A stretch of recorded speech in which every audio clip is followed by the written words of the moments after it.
Maleifua mai Samoa. Maleifua ngalelei au se talia tai au manuia New Zealand male malo tele o Amerika.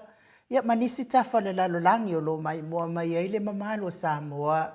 Tai au manino, tai au tito, ali tai au matangofi o le asolua o Aperila. Se fulu male valu lua fe lua tolu. Fau popo ile atua ali faitaua o faio.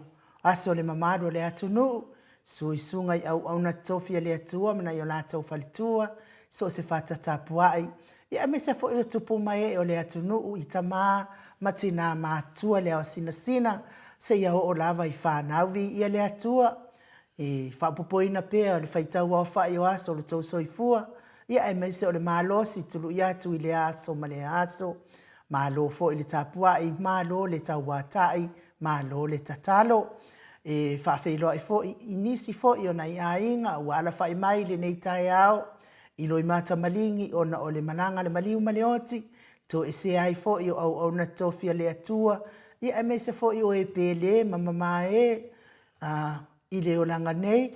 Ia o te tatonu ia e tatou wha moe moe pea i le atua. Na te au mai le to file mu mwha mawhana whanaina. Fina ngano wha anoa noa. Ia ona o le to e se ai o e pele mamama e le maftanga. Whawhiloa i fo i le Maleifua mai. O le au, o le tatou ainga, ia mes foi o au na tofia le atua, iso se whata tapua i mana na i o la tau whatua. Mes foi le fionga ia pātele mākusi Hazelman, le sunga i le whawhianga inga le Mount Samoa vi inga o le atua, lau sunga Reverend e sau a Sora Viena le ana, ma le whaletua ia upulasi, sunga le toia ina, tai o le ekalesia metotisi Samoa so o whatas, Reverend Sione tau leota, Pasta visita felava ia mosa malifalitua ia vai tamasoa ali. Pasta solinga solofa malifalitua ia faavai.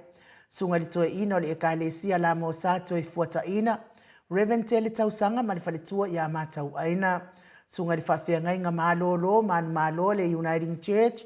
Reverend whaau mumu pōleka ma le faletua ia nā tia vai oa pōleka. Sunga ili toe ina pasta matai a Mika Mataia ma le faletua ia Victoria. Pasta Tauloli ma le faletua ia Arieta. Pasta ainu umu li anga avi isa wa inaya ma le faletua ia Saipeti. Pasta sa ngale tula epa ma le faletua ia Fai Upu. Pasta faatili matulino siya moa ma le faletua. Pasta ia Feta Sekali ma le faletua ia Susana. Reverend Awatama tawhai ono ma le faletua ia Katenari. Pa iyo ainga matama. Leo so ngā pule mtumua. I tu au ma la tawa ainga ili tai ma le va au fonti. Sua ma le vai whanua fofoma ai tūlangi sa ole masale au mua. Ma le lau niu na sailua. Le a fio whaatu i to o whale ula la au na mtasi. Ma upu ya te oere motsa. Talofa lava. Maleifua mai o le au mamalo sa tātou malo wha peripelo Samoa. La na fionga tu ya ana tui male ali whano vale toa so ala uvile lua male masiofo. Pea fo ila fionga le taitai sili. Le taitai o le vaenga whae puipuia ya tawatangat Samoa. Sunga tui la epa awe lua whatia lofa na yoti ai ona lupe sole ai. Dr. Sailele maliele ngaoi male falitua. Mai se o tupu mai e o le vaenga whae e puipuia ya tawatangat Samoa. Le fionga il profesa. Dr. Afualo luanga lau fale tauloa. Manu Wood Salele male falitua. Ia me se fo o tupu mai o le vaenga whae le tautua Samoa. Le Maleifua mai le o sina se tata watunu upa anga le maot Samoa. O vi inga o le atua. Lau sunga tula epa whai ai male falitua ia maunga mu good morning. Mai se fo i whetalenga ia se umanu matamua whaalia. Male tausi ia sinta. Manuia fo i mafuta mai Samoa. Ia whamanuia fo i le atua i totuangia whale ainga pe ona to ese ai. Alofi pole patu uma Viena, Miti Edwards, tina matua ia Ailini Tipa Ropeti, Telesia Sekolatika, good morning Telesia. Au lele matapula se umalo fereti funga. Aso vale whaalava au Paula Banks, Julia Moli, pea fo i se Elina Aline Nahil. Elisabetta Maslin, good morning. Maria Akia, pea fo i Sinane Burton. Le fionga ia vui Nicola Wofo malfalitua ia Molly, good morning Molly. Felice Tautolo malfalitua male no fuahalo. Pea fo le fionga ia Laufili a Rona Faingafa. Falitua male no fuahalo. Le fionga ia le malu male falitua ia fafangu le ala misa, good morning. Ngafo pula sa alua tele mos matausia Susana. Masili ifiti fulisia inu etele ili faaso otau. Male falitua ia matau, good morning matau. Fatia lofa povi maseiuli fale ula fatia lofa. Fionga ia lilo fotua manu male falitua ia baby Fretten, good morning. To alima pope male fionga ia fai ainoa pope, good morning noa. Papali i Paulo Ioane male tausia akenese. Fionga ia nanai fau muinale ana tupu fia. Male falitua ia moananu, good morning. Sai pele kome male falitua ia anofale. Papali i le sunga ia papali i tele moangu tatia puna olo tango male falitua male aingali. Le fital ia tamama tua ia tapua i le fau male tausi ia Pepa, good morning Pepa. Falitangwa i Farani Swan ma fia taito. Tamama tua ia whanaya upore vavawai i ma wha amaru, good morning. Sidia la male falitua ia le Lovi Burgess. Pupui fatu lia tau ili ma Filipina, good morning. Tu au Pepe Josefa Setema malfalitua ia Koleti. Momoe malo Tanielu Tito maltausi ia lua Timu. Good morning Timu. Sione Haitang ma Eloisa Samoa. Tawetia tafu asua maroini. Mata utia sa ngala apelu siaso malfalitua ia Celestina. Stevie Upati fapea fo fitalainga ia Mati Malanga o Mata Alofa. Tupa yo le vai lilingi mau moa nanu malitausi ia Marina, good morning. Pea foi le fionga ia tangaloa tase sa matai ia malifalitua. Fala na ipupu pani pasa fa apoi malifalitua. Tau finga fui maono malifalitua ia Diane, good morning Diane. Mai tovi Filemoni malifalitua.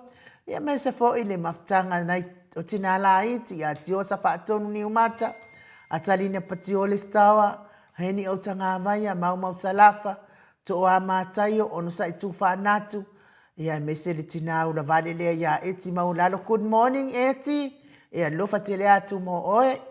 Solomona, pea fo ile sunga ia peni mane whaletua ia neta motu nuu. Veni kuva, ia male whaletua ia Anita Siliva, le wii, male whaletua ia Peta Salue, good morning. Tamamatua ia se Yulia li ilangolango, fina umoni, mose mamaria ulai, fono imoana nanga aia pele sauma, mes fo itris le musu mau le ota, manuali ia sofa, tau vau Rivo, Pitone, tau vau Ezekia, mes fo ile fionga ia la unu na ile vau tele wepi, male tausi ia sita, ta atiti mokisiota, mes ile fionga ia tui fasisina Birkin tau vau hiro, ma lo lavale on sai ila u fionga ia, wale oto mamau fo ia masina fo. Olo manu usini male faletua, Livingstone awelua pi wiva, tuala Maria play clock, tina matua ia siluru elia, ta lofa silulu, fai ngafa miskei eneliko pea foi male faletua ia ana vau saa, lofi posi a moa pe lua marosita, na mulau ulu ti umanu e sera liu fau male faletua, to sulu ngau ngā tau mati male faletua ia fa aumu elive, misala au male faletua ia situila, good morning situila, tawa amitua na efesili malisi, lusi pa utano se walunga mamaliu mai, talenga ia tupa ifa salafa male tausi male ai ngali, pea fo itina ia ese tata mala, mata foi Ramota Hilton, lolo mata wama male tausi, male faletua ia ngafa se fulu pa uli ului, talione vitale ma Caroline Ross tu ile tufunga, fionga ia fau muina po wesi tangi lima male faletua ia Tania, sinao le vaiana uli tavai li falua afa, male ainga le musu ngā uta brown male tausi ia tina, le fetalenga ia ulungia vai luanga se upule, good morning, pea fo il tapua inga le Ekalesia Katoliko Samoa i Ruti Hill, talenga ia lio voli tufunga male tausi ia natia male nofo alo, liu ngatale tau fale taulangi Ropeti Stewart tole afoa, male tausi ia lominga, ono fia na umamanaia male fionga ia Sula Daisy male nofo alo, good morning, ia mes fo il tapua inga sao, fionga ia tau manu pepe sopo ta fea mali i tonga tuki, ia male faletua ia peka baka tonga tuki, fatalo fa apitoa, mole fetalenga ia sa mau le atinga ngai ono soli tamali itimani sa mau, tausi male ai ngali ivi ia leli nei tai au fau, ta pua i fo i fa moe pe ona alu faiva iai, le aso nafi mane yaso tau na ngaleile atua, ia tali mai le fo itali fa fia ina ai tatou tu sa fo i manei tau sinionga o lo tatou o iai mole tatou fina wina o le amiotonu ma le atua ia mes fo i o mea sa ma mea moni ia tuputele ai pēr tatou wola fa ale fatua tua le mafuta mai o le mamadu o le atunuu fa aftaitele le mafuta mai i le lunga o penga te whailangi, tai fo i le fie vea nei po kalame, mātou wata wha solo, le maua fo i o tau suafa, ia ai wha wheloa, ai wha aloano mo tau uma, manuia le nei aso i tiu te mawhaiva, lunga le mātou apio fo linga, wha taitele le tusi mai, ia te o tau paanga uma, ia te uma, tai au taitasi, ia o tau wha manianga, ma tau tāpua inga, ia mesi fo i o tau fina ngalo, e mawailang ona o le por kalame nei vi ia le li fionga tui fasina Birkin tau vau hido le mafuta mai nei tai au ia whamanuia le atua uso pea fo ia Melania ai ono moala, good morning and God bless everyone ia manuia fo ilo waso le fionga tui fasina good morning vi ingo le tua ia Arieta sa fiu fa time mafuta mai manuia fo ile aso le uso ia fa alua kiaula good morning tau salo al pokalame ai nuu sunga ia tole a for sunga ia Mike fa pele HRPP ta lo falama tapua inga ia mai se o lei no le Blue Heart lango ina le HRPP ma le fionga i tai sili a papa stui heni welese mai i le ayo matapuiti Good morning, malo le usu I lau sunga faltua ai nu. Fionga tole fua Mike, malo le soifua manuia nei tai au matangofie le li. Whaftai po kalame matangofie, manuia le atua I ngā luengo nei tai au whaftai alo whātu vi le atua. Ken Palmer, good morning, tole fua ma ai nu, whapea fo I Mike. Ia e meise le mamalu Samoa I le Maleifua mai. Whanunga le leile nei tai au o le leina o Blue Heart. Lango ina le HRPP whaftai tele Ken Palmer. Singa lau le ota whaftai whawheiloa I whaaloano mai. Pea fo I sowina tuilangi o le leina o Blue Heart. Ia I whawheiloa I atuai I le HRPP matato uma. Venise Arieta ta mapua whaita tai au manuia maota vi ingo le atua. Leina o Blue Heart. Lango le HRPP whaftai. Mo ke sita loto mau tai au manuia I lau fionga to le fua whapea tau sala. Maota e mese le insinia I Mike. Mana ia vi ingo le atua. Manuia le pokalame. Leino Blue Heart e mese le tapua inga. Lango le fionga I papastui ma le HRPP. Funga Jesus morning beautiful. Vi ingo le atua ma lofo. Ma lofo lau manuia lau fionga in uu. Pea fo ia tunu mafono, Mike taisili ma le tātou a inga pele, luma o le atua whaftai funga manuia fo ile aso, tai mo whamanianga. Katerina Apoe, good morning la lei ai nuu, ai maise le fionga ili tapa au whaasina to le foa, ma le sisunga ia Mike vi ia le ali, tātou au lia maile nei tai au fo le alofo le atua, whamanuia tele le atua mo o lua, ma le porkalame matangofie le nei tai au. Manuia fo ile. Fola ina o le afionga pa ia le atua le nei tai au. Lofa tele atu manuia lava le porkalame God bless. Leina o Blue Heart. E meise le leina o tapua inga. Tapua I pea le tatou HRPP. Ia meise fo tatou porkalame whaftai. Simone malo le ono sa I lua afionga. Whanongolongo atu ma le titoa mai o te whaamaonia le lei mea uma. Ona o au lea o te I Samoa, lo fea ngai ma le iloa. Fea ngai ma iloa uma mea pi o lo fai nei, ele nei fai ngā ma lo fale ie o lo fai nei, lo fatu I pa anga uma po kalame fa aftai tele lava, Simone manuia fo ilo waso. Funga Jesus a lo fatu manuia ma lu tai au, fa aftai la wafionga to le fua fa atasi atu le angelu mo o lua a lo fatu. Iosefo and funga Jesus malo atai tele lava ia le atua e se koe kau kukua I lalo po fia wo ia ni mea Mac and Lay soti ta lofa manuia tele foa a tai au manuia tele foa ma in God bless Leino Blue Heart lango malo si le HRPP fa atai tele lava Mac and Lay soti e me na le fionga ia tuala Emilia Leota akuso tai au manuia le tatou pokalame alo fatu mai si usenga ia le atua fa manuia fo ile atua pe o le mafuta mai Samoa le fionga ia tuala ia fa manuia fo ile atua I fofuanga uma winga ai si vaenga si o le o I le mafutanga fo ile to le fo le fo le ngone mea Divine Mercy ia vai o ke wa e mai uso mai so fa malu fai le fa malu ia lo fatu mo lau fionga pe fo ile ai ngali pesi tuala so ifu manuia po kalame matangofie mafutatu au kilani vi ia le li to a matayo good morning ai no ma to le fo manuia po kalame God bless ia o le Leino Blue Heart fa pe fo ile tapua inga Felice Ione ta lo falava ma to vi inga le tua manuia po kalame le ia sofo Leino Blue Heart se lau pasene le lango ina le Blue Heart pa tai tele Felice Ione and my best Joshua Leao tai mo fa manianga fa tai mo tapua inga tai fo ile mafuta mai vi ia le li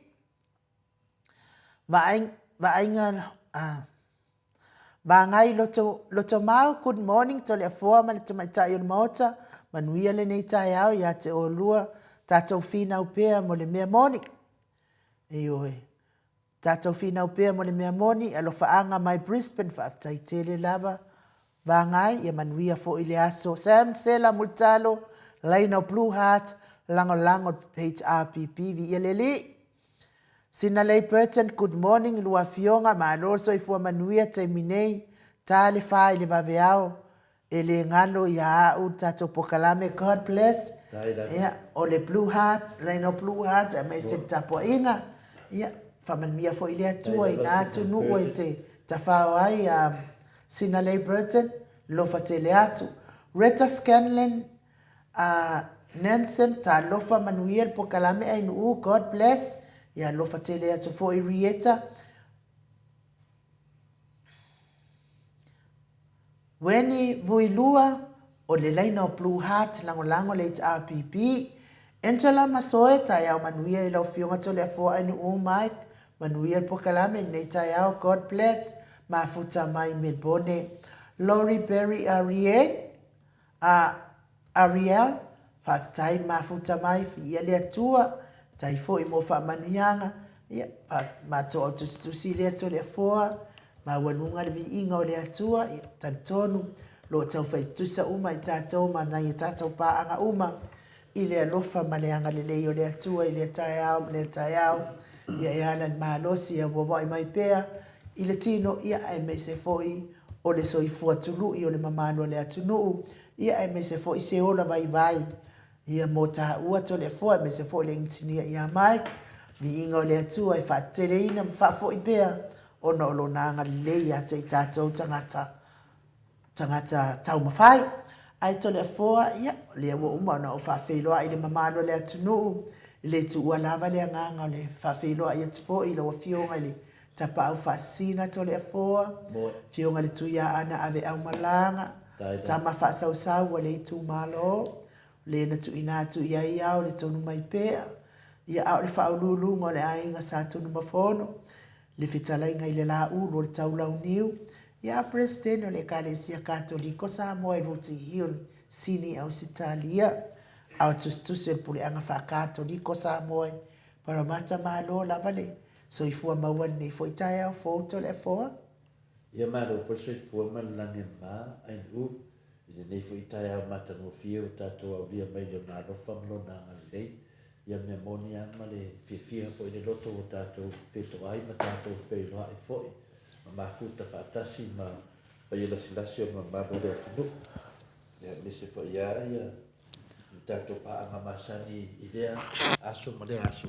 Ia tato fatasi ai u de foi o mana e fata lo falas le pa ia las o seu tato nu ia me se foi tama tina ma tu fetu to noi ia pe foi la sina pete nai oi ha tanta faoma ia tina la vana tu ia New Zealand Ia Taiwan le wo ia fai ngau val fal tu ia tina tu ia fina le New Zealand malanga tu io le nganga na tangata fifia le loto fifia le loto moa ia mafo faunga mai le li ia moa o se tangata fa pena no vinga o se tangata fifia o se tangata no fa dia aire le ngan le mana ngalo fole tu ia to te le tato moa vanoa ia e pe asia sia i disi tu lo lang ma nei la vale o mo le vala au le tu ia le sa i fia te alu mai moa ia ngan venga le ia le tu e se foi tilo melo tato ia fa mania lava ia e tua i le whainga malanga sina ia me se foi ia tu langa sina lei ia ma tu langa le ia na fonia le tua pui te o sina tai foi fatasi mai tato pokala neta a me se lava tato i lo Samoa en no fo tato tofi Samoa lo fa penana mo ni mawina ia te leo le fale tot ia vale tele level sa or feedback sa me Samoa le telefone na le tato tatalo ma tato tama fai fina le e vai au nei malo ia le whainga malo le sala ne e ui lapa ina papale mai la man tato te le sala me tonu ana e tatau nei e tato e umare lima kausanga o keke kako keke ia Simone le mafuta mai Samoa nana kako keke o faari o kako le kako alo lo fai le mio tono le tu ana wala to solia le mio tono le tu ma fo non kako keke ia o le tu e fa masino le anga le tatou atu dunga ave me le tua o wa fa inga wa mi tonu a ko ngofu ngofu ya la ila tsi vala au mai le tua i sanga nga venga fai ka ko nga lu e fili o e pete alu lango lango le sala vite alu te e le sala no te fili pete lango lango le fai nga malo ang sala pete te e le fai nga malo ang sala o le fina na tatou ala i malo fai nei le la sisi o tatou e fefe pala ai nei tangata tangata ang sala ia tatou fefefe le ami o tonu le tua ma fai le ami o tonu le tua na o pauna tangata fai mo latou malo le tua ai no tangata fai le ami o tonu le tua mea moni Samoa wa faina le ami o tonu le tua tanuai le fai ngā malo pepelo fai ngā malo ang sala o lotu le mei nei ia ma fa malo lava ia tolo nofo tatou tofi finau pea finau e iai ale teimi tali mai le tua i lana ami o tonu vai le malo se me pepelo e alo ha uma ne uma faatino Yesu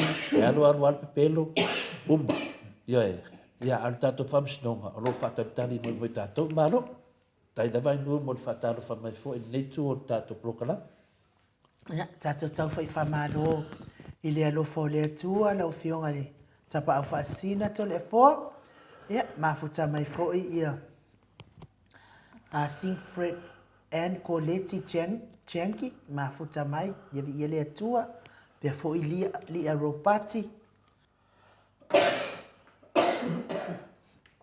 mafuta mai fo i tatou pokalame nei tai au to le fo tatou tele i se vi inga o le atua tatou te fellowshipi ai ma le mamano le atu pete se i kauing wa singa vai sia ua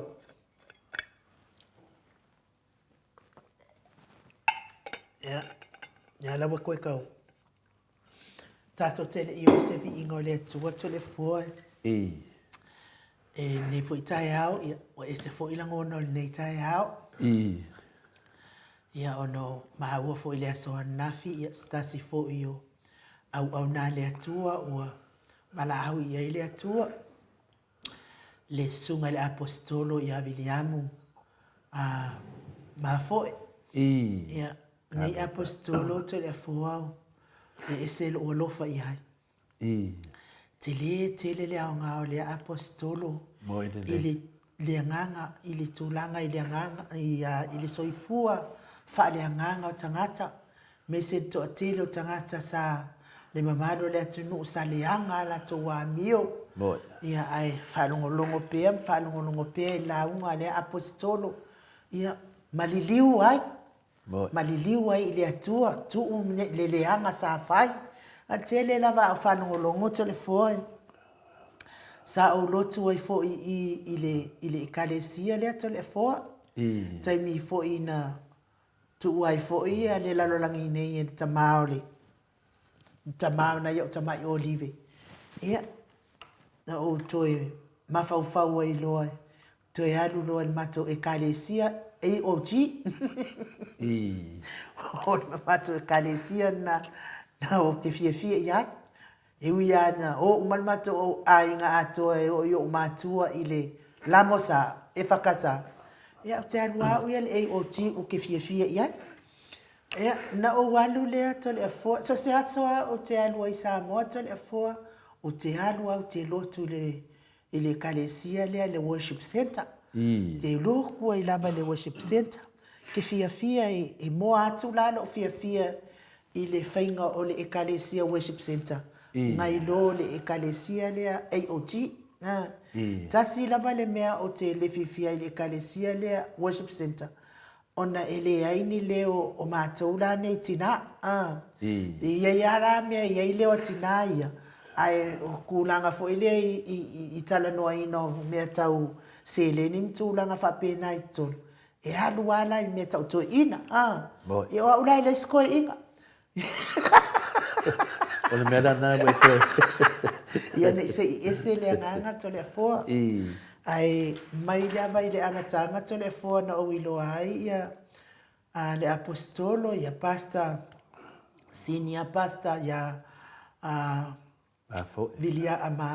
Viliamu ma foi sa amata mai lava ia mai ile fala potopotonga le YFC le YFC pe o inana na amatai pe na ans fala potopotonga fo ile ai toi fo ila val tangata ia ilana lotu ai na mafuta ai mataltala noa ile fionga pa ia le tua ai fo ila val tangata ia ilana lotu so le fuati ngana o le titina mai taimu te filo ai la a wafa o te fia i whaanungolongo i mea nei o a fionga pa ia le tua ai tala mai fina ngano le te mana tua la to le fo ai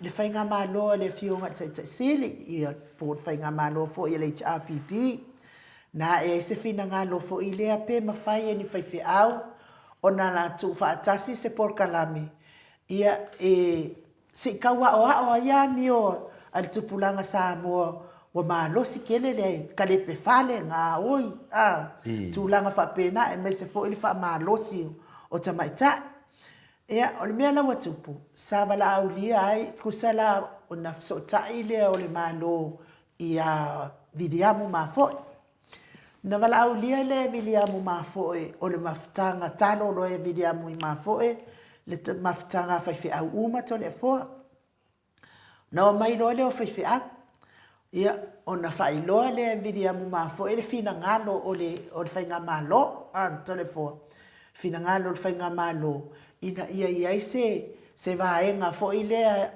a ngadu due ia fai au se tau mafai le o langa fa le nganga o tupulanga Samoa o le mea watu putelefo ma na ia fina ngalo na langa na talo ai vidiamu ia le malu fai au sunga au na le atua ai tula i mai fo ia le fai au na fa pe mai e ma na ia fina ngalo al fala vela ele o se fai a esa ola taimina o vidiamu ai o ia o le taitai o le way of sea ele o se fai a o le wa e tala ia wa e talo ina le maftanga fai a ele o se fai a telefo na o fa no ala vai o na le atu na fa alia le ale o na AOT ke mo se ka lengo na ia fa alia fina ngalo na ta ape ia le se pe o le manatu la o na le tua sau se fai au e talo alo ia mai le fono le o te tali tonu to le fo o ina lo na amatai lo o na e se fina ngalo ia vidiamu mafo e fai o ia ma fai au ale al fala potopotonga le way of sea vai la o to le fo le fa ma o ni o tangata ile atua pe ki aru se a o nga fai au pe ke le fai pe ke le ai tu a toa lo nganga ile atua e fe sosoani le mea le te mana o ai se pio kala lia le afil sa wale nganga pa ia ina oi ia we moli mawina Samoa New Zealand Australia Amerika tutuila le lalo langi atoa wa tele nganga wa manu malo ina e vidiamu o mole atua ia ona o le nganga langa le le atua to le fo ia pe o se tala le o te ilo ai le au na le atua i la o mafuta to fo iai ia fai ele o ai nu mafonga tau moli po kalame pa angan mo Samoa le atua i sunga i fafengainga malato faletua tamama tua ia pa anga mal mo Samoa vingo le atua mana wa fionga tapa fasina e momoli ile anga o fa maisenga ile fionga le faletua ia maua pea le faletua ia la vina vidiamo mafo il lotele ia ai me se fo il fa tua ile atua ia o tau la o fa moe le ale simea ta o ia fionga pa ia le atua ia amu ia vala au mai le atua ia o fa pe o na fai fia ni fai fe au ele tau la o la to fa moe ia o fai fe au sa o onga le lei ia onga fa fai fe au ai ale apostolo le o tato mo ni mawina tawia ina ia nga lei me se fo i ka le sia o le worship center i sunga i pastors uma ia mas foi nei la to faltua i mamano le kalesia worship center ia ma wa per to file mo pa u se sitoa ai to tula i mai se sitoa e fa wa unga duenga wa tele la volmea tele non pa u to ia a mataloa on curioso mai wa makwa mo ai awana e ngalo o le viinga o le atua e whamasino ai tātou, matau i tātou, ia o le lalolangi a nei, i pa unei, tu e whamawalalo le loto telefoa, ia o le tala lea, me te sia saunoa, ai o le a mai se pese i momoli atua, ia o lo whaanga mo le whawhionga le whalitua i alavina, mane mamalo le worship center, ia e mese fo i panga uman maut Samoa, me tātou wheloa iai. Ai le saus tātou pese ai no, ia moni leile, le saunoanga me se fo ia tūlanga fo i o teimi sili ona. Tā ua i lau kersiano, tangata whātua tua moni i le tua, tangata lo whapenana la au nei le tua, ia te rini nganga e whapenana whaasauina mai, e atu le malo le langi. O le whai e la mea tono le tua, o lātou e whai mo lātou le malo le tua, ia lewa e tatanua fo i le, tu sai fo i a le fionga la apostolo ia ma foi ia o au lau te le i ma futa ia ma foi te loa atonu sa lata ia ma foi fina leo te le loa ia ma foi ia le fionga la apostolo tu lo ia au le tūlanga e siri na uloa ia le fionga la apostolo ia tato tatalo i le tua mo ia ona le tasi nei au na le tua te le so na sao i le tātou atu no. Me se tātou le tātou ngangana, tātou e malamalama i le ngangana Samoa, tātou tangata kerisiano, ma fo e se tasi o tangata i le ngalo, i le ngalo le nei taitai. Mwhaina o whatu saina ia ma fo e o se tangata o lo whapena ona i ea o onga ke liso i tonu ona tala inga. Maria. Atu e whai o tau e finale ma tala i atu lo tala le lei i tangata. O maa fo e la se tasi o toa le a Yesu. O ia se tasi o toa o Yesu po se so o le tato li whaola. O matua mawa e lo na tula i mai. Pewhen tato tatanua fo e de tulanga i lo iai e le porkiki te minei sa mo ma tulanga o iai i le a fionga fo te silia Dr. Tule Epa. E ma le telo tau sanga o a mea ia. Ma molona foi sao le tatou atunu alo fa au pea ao final le sunga ia ma foi o le fionga foi le apostolo ia le mo mo ai nu a mata mai la vai lona tala vo a mata mai lunga le youth for Christ por le YFC na mata mai lava le ia se tatou te le loa le YFC e sa mo le tatou laiti le tula mai le na temi le mahalosi le nei au nai lon temi tala vou. Walu wai pasol solo mai. Ua iei mea o te tupu. E au ngā mea o te tupu. O mea lai o te tupu. Wa vea ia ma se tasi o au na whauina i le tua e halai po whawhengainga po whaiwhi au. Le ala wa tū lai mai aia le fionga ia le apostolo ia mafoe. Ia leo muli tau le muli mawina la vale nei tama tulo. Tanu ai ona le lona malenga ina o le afionga pa ia le tua. Wa tele nganga, wa whasawina ona o le tau mawhainga po le whatua tua le nei taitai. Maria. Wa ola ona ngalwenga, wa tūlai mai ngalwenga pina leo. I dare tau lipu menele. Ia e tau tala ngalwenga. Ia amu ia fo ia le tinana whanau mai ni au auna. Ia e upo le tuspa ia i mātua o le nei au auna. Ia e o whanau mai ia se au auna a le tua. Se au auna mahalosi, se au auna whamaoni, se au auna whatua tua moni. O tūlai mai nei la ia le sunga ia mafoe.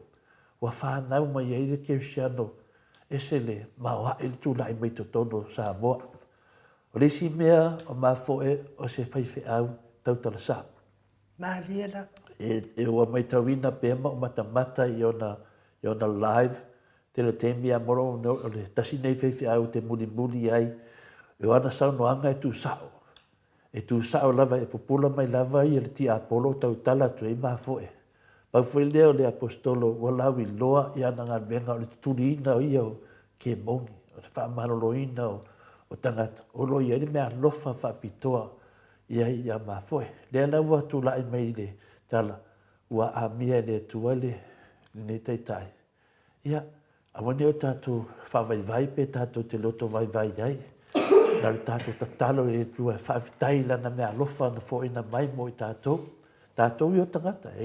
Le se meo iai po where e ka le sia te au au nai. E tasi a tātou lalo o le whaamalu, o le ekalesia, o le ekalesia Iesu. Tātou malava o le ekalesia Iesu. Se vana se ekalesia I le tonu le tonu tas pa ia.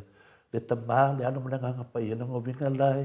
E le o ato toala tātou tātou nunga o tātou mai tali tonu le tamā, tātou te tali tonu le alo, mananganga pa ia. Le hafu I tali tonu ai fua ia pasta ma fua I po le whionga fua le apostolo. Pera na whai atu ai nuu pe wau tau tala whina le. E mo moli le whaftai le tua, o nolana me halofa, ta wala mai nei au na whamaoni. Ia hele I pine, tātou lo umalava. Ia e mia fua le tātou tatalo, e le ngata le tātou whaftai le tua. A tātou tatalo whaftai le tua, wato e whafo I atu nana au aunga. Ia fui se wala au me le tua. O longa lue, e to tele fai ia o nisi fui au auna. Ia ele iu le lei fui ne la tau fui au auna I le tua. Aisia, e wala au mai le tua.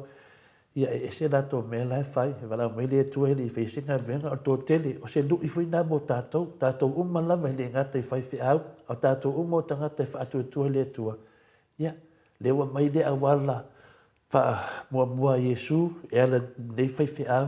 Ia, tātou papena tato munmunitai tangata totoa na ngalwenga le tua ma foi se tasio fai fe au eli te ia fefe pe fefe ses e tu sawa ma foi fafta te le lava I lo sao taua ia o te le o la unga lunga ma to te muli ai ma to fa no longo ai awala mai e le tua ia te ma to o ngalwenga ia le ngalo ai wi le yo mai lo fatu tua ngai le kalesia yo o se toa e tu se toa ia te manatu le kalesia ia molo tele me se lava le tinale ngalwenga male no faalo ma lo tele al me silina taua yo am ia se mal au mai lona matai alo fa pena na ia fai ia pio tu langa na in mo le tuai fa me senga fo ie malava le kalesia nisi fo ia lofa ia tatolo tele ia a faina ia sit nai tu va pena fo nei tu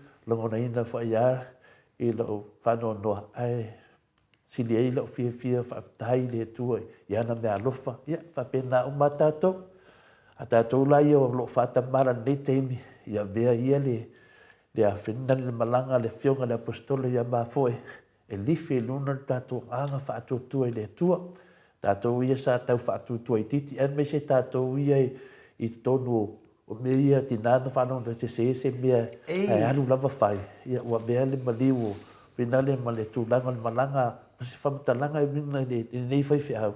Ia sui ai, toi tepa, toi tino iai po sao. Ia, amu ia fwoi se whai whiau wala au mai le tua. O lo sao le mea o lo ia whina wina. Ia, wala do tele whai whiau le nei. Ia, enu, ia te ni whai tu se tala. Ia I tina. Tina na ai atu te ofo, te ofo. Ia, ne stemi tato pa ia tu tato maru tai au. E whamatala ina, ia to inga mele. I le whape te e tau le pua malafu, le ai. E le teimi e le stangata whame to le fua tau le pua matu o tu nā nisi pua, Ona o tali na pia whai tangata nā. E le isi mo iai, o le mea tasi, pe tau la fua tu nā, pe tau mai, o le mea tasi. Tau le mea, ia tau le pua.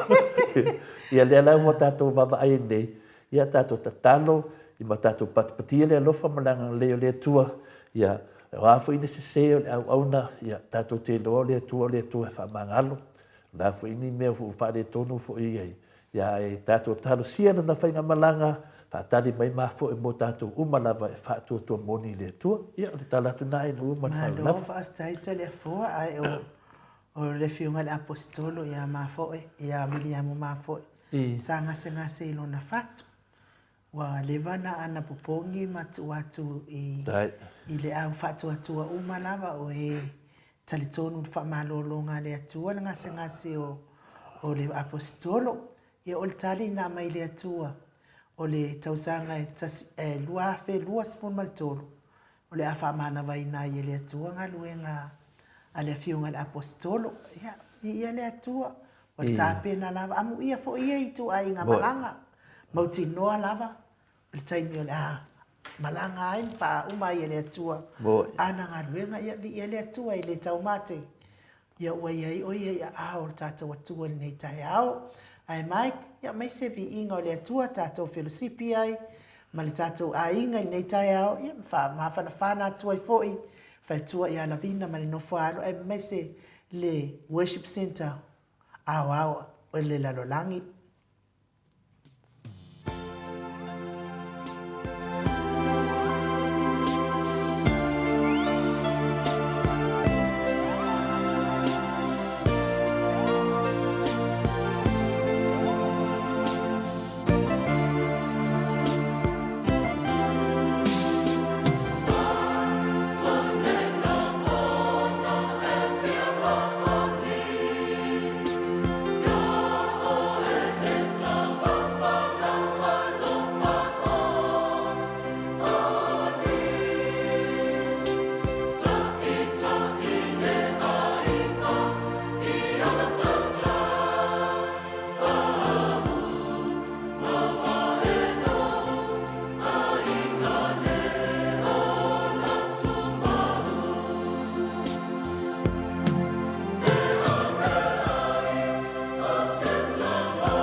To se funu minuti o Natalia o le tula e malu isini au se talia.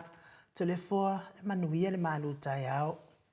Pafta tele la van mo le vanoa e fato no e foi se tasi foi o vanga ta o tato maftanga e tai au tai tasi e le mnatu maulunga lewa ma e atu le vi inga o le tua ia na fatuina lea le sunga ia keti to le foa po ni por su sa vea keti to le foa ia se li leo malu le malo ia ana ia fatuina le nei pese mo tama ia le mo o tato lo faanga ia mo le fionga foi le apostolo ia Williamu ma foe e tu sai mo na ngalu lenga le lei ia papena tato mulmulitai i le tele o mea na o ina ma foe mo tato ia le so la nei le so balu ia masina e fa po apelila lua felusu matolu ia la fa mawina e fuli nei malu fa le nganga mo tato umalava fa pitoa lava mo tama metina matua o le tatou ulu tala autu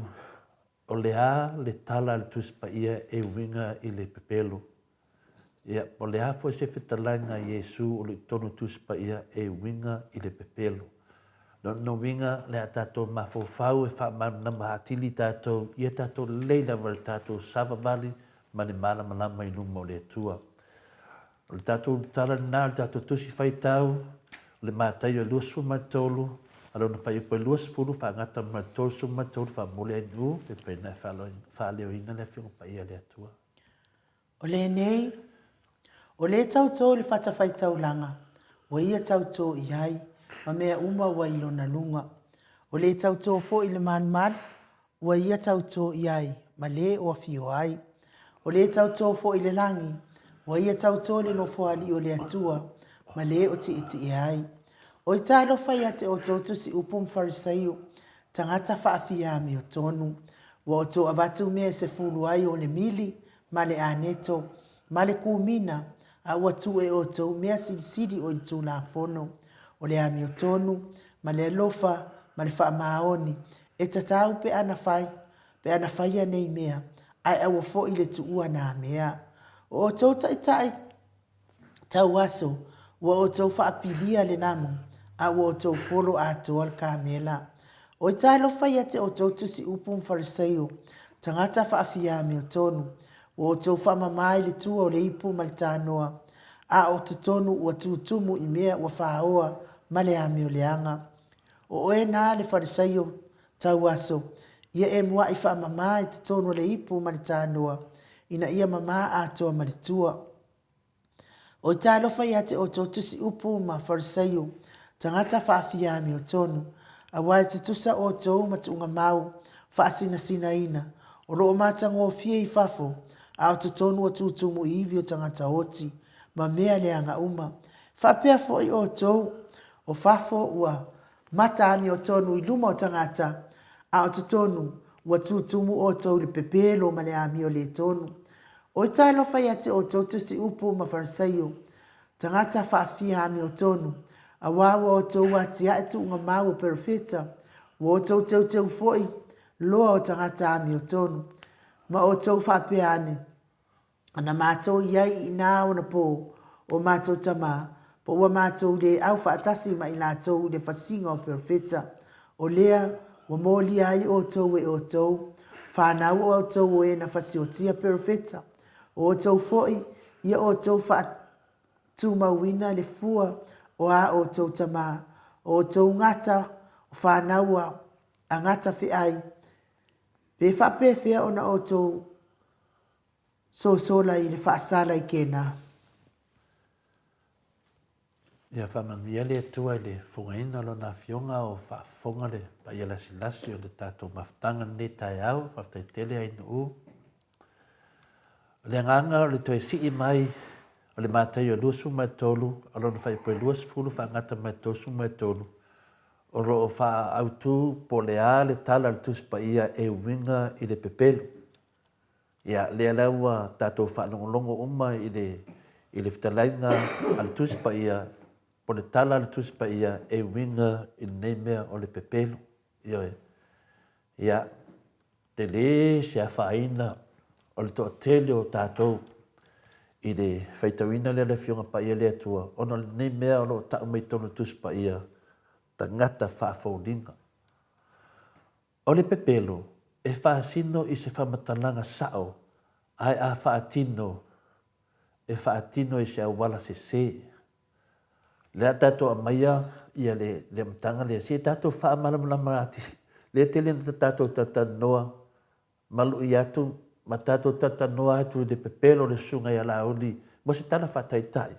Ai mania si tātou o atu le leia to analyze pe matua i whaamalamulama le leia. I le mea ta o le pepelo. Le ala wa i tātou le manatu ni tai au tātou te whaasoa ai. O le pepelo e whaasino i se whamatalanga sao. Ai a whaatino i se awala se. O lona winga e whaapei o le manatu ta atele e sao ai le hao. Ioi, e te imi tātou whaanong ngoi whaapea le saunuanga tangata te tono au rotu si e sao ai le hao. Longo winga, o le mele whai mai e le whai whiau e sao. Ai a whaatino i se. O le mele whai mai e le taitai o le tolo vau po le taitai o. Lea lava stoi nga taitai. E whaapea le whaanong tangata e sao ai le hao. Longo winga, o le whamtalanga le sao e sao. Ai a whaatino e se pe lea o ia. E whaawinga na ngana e leni o se tangata e whaisa na mata pule pule. Pe whaafōringa foi ai leo ia. O le taunga nai e leni o le mele o le tangata pepelo. O se tangata o lo iei se mata pule pule pe se tangata whina le whaafōringa o ia ai leo ia. Wa taua e le tuspa ia le pepelo o le angasala. Ioe, le ftua manean tato tanoa o le pepelo. Ni whaapeta tau ia tele na tato e maafina. E le ngalo ia tato o le matuanga sala lava. Le la tato tanoa ai ma whaamalam lama. Ia se tato foi whaasoa e winga i le pepelo po le angasala. E lua i toa i ngā pepelo po angasala e ma whaion tato whaasoa i nei tai au. Ia, wa mea ni toa i ngā ia e lua. Mana ia e whaatino i le tato tanoa i ngā pepelo. Ia tato malam lama ai. O le vaenga mua, o le tātou tarito fionga le whamsinsili a sātiu. Whao ngā. Ida le o tātou i loa ai. Sao ai le hao. Nongo winga, le ana sao lava le sao le whai unga. E sori wha vai, to e sori tu la fon. Ioi, ai wha atino loa, wase se, u wha mai sātiu, e whao ngā loa, le sori wha vai, sori tu la fono. O se tala whatai ta ina le matau tio mene o pepelo. Le pepelo la le ana whai e sātiu. Wha ngā loa. Le sori wha vai. Sori tu la fono. Ma lango atu e sātiu. Le fionga le ao tato malo. O le si wina pepelo. Ioe, walua pepelo. Vata ngā. Watai ta ina ele tato watunu. Ono lea. Ono le mea lea o le angasala. Lea lau taita ina le tātou atunu i le pepelo po le angasala. E leo wafua mai le angasala. Wafua mai mea pepelo po tātou wawa ai mei ai. Na sao lava le sao li unga. E sori whawai, sori tu la fono. O mai loa le whamsino sili ya sātiu. Whao ngā loa o nā lalau i ele upu e sao ai le hao. Rongo winga na sao lava le sao ai o mai le whaatino, wase se. E a lea lau tātou whaatino se lava le tātou watunu a manteimi nei. O se tara whatai tai, i le mene o le pepelo. Lea ua whaatino e sātiu o le pepelo. Ai lasi le fia le ao le malo o le pepelo. Ai whai lava. Lea ua tātou o pepelo ai lava. O le tātou whai ngā malo lei nei. O le whai ngā malo pepelo. O le whai ngā malo angsala. Se tara whatai tai na, ioi, lea na tātou i lua omone mea na tupu. O le vaenga no lua, o le tātou vai mawalalo i isi pe a tātou se. Ioe, tasi lea pepelo o le matua i matau tia lava. E kele mea o kākou se. A ki le ngako vai mawalalo i tangata. O le tātou vai mawalalo i isi pe a tātou se. Se tara whatai tai. E le whianga ia mosignolo ala pati mateadina. Marana pepelo lena fai mena tusi atu tule epa.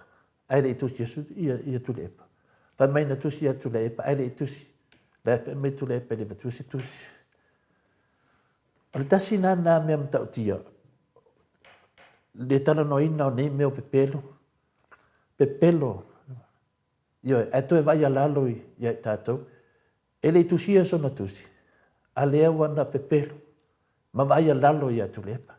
So e lea malana ifo ngā nalu i atu lepa. E watu fo i ifo. E ifo i atu lepa. E manao i whama vai atu lepa.